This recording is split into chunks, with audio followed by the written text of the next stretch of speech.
Okay, so today we're making a torn paper collage, and for this you'll need your placemat. You'll need a blue or a black background. I have this light blue color. You'll need a white paper, the same size as your background, and then some colorful scraps. Orange, black especially. You'll need some white scraps, and then other colors. So I'm going to start with this white paper. This is a torn paper collage, so no scissors. I'm going to start a couple inches slightly down from the top and tear off a long strip of paper from the edge. Notice I'm going slowly, and I have my finger there to keep the paper from tearing into that rectangle. Tear off a long slip, go slowly, a little bit at a time. Put that aside. Now do the same thing on the long side of the paper. Tear down a strip, all the way down, and put that aside. Notice I have two sides of my paper that aren't torn.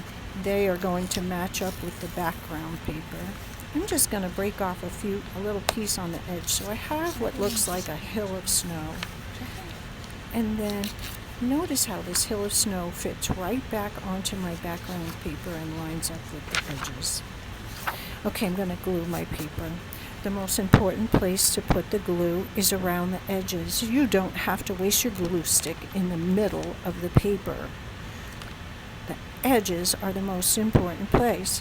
I put it on my placemat so I don't get glue on the table or on my project. Make sure you use enough. Don't let it dry up while you're going. Go around once or twice. Okay. And then helicopter over your paper. Get it lined up. And when everything looks just right, press it down. Look at me. I'm pressing in circular motion all along the edges where the glue is. I even turn it over and give it a little back rub. And that helps the edges to really seal down tightly. No flags. We don't want any flapping papers today. Take those scraps now, and I break up 5 little pieces. 1, 2, 3, 4, 5. I'm going to make some snowflakes. These snowflakes are too big. Each one I can break into 2 or 3 smaller pieces. I want them to be really tiny. I could even make them smaller than that, I bet. The problem with tiny snowflakes is they can be hard to pick up, but I'm going to show you a little trick to make that easier.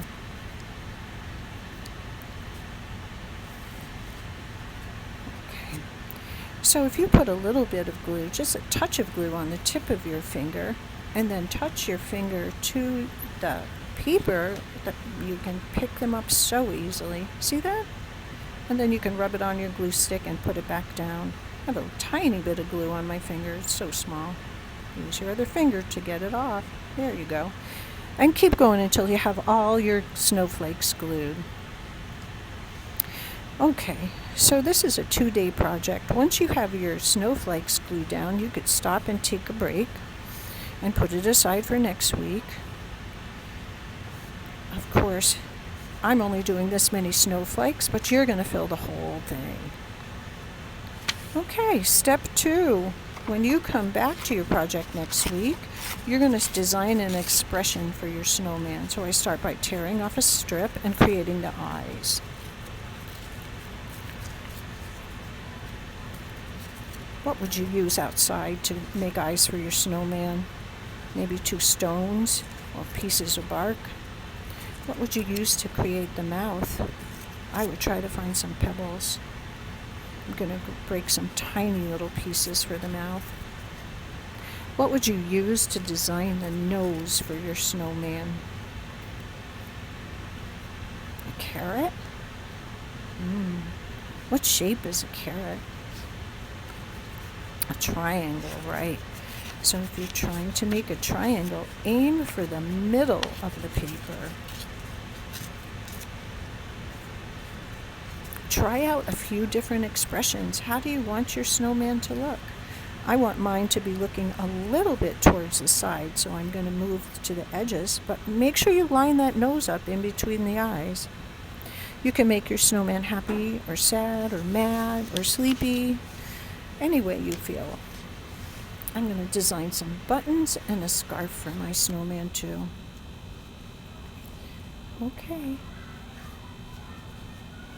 Move the nose off, put some glue on it, and let's get started gluing again.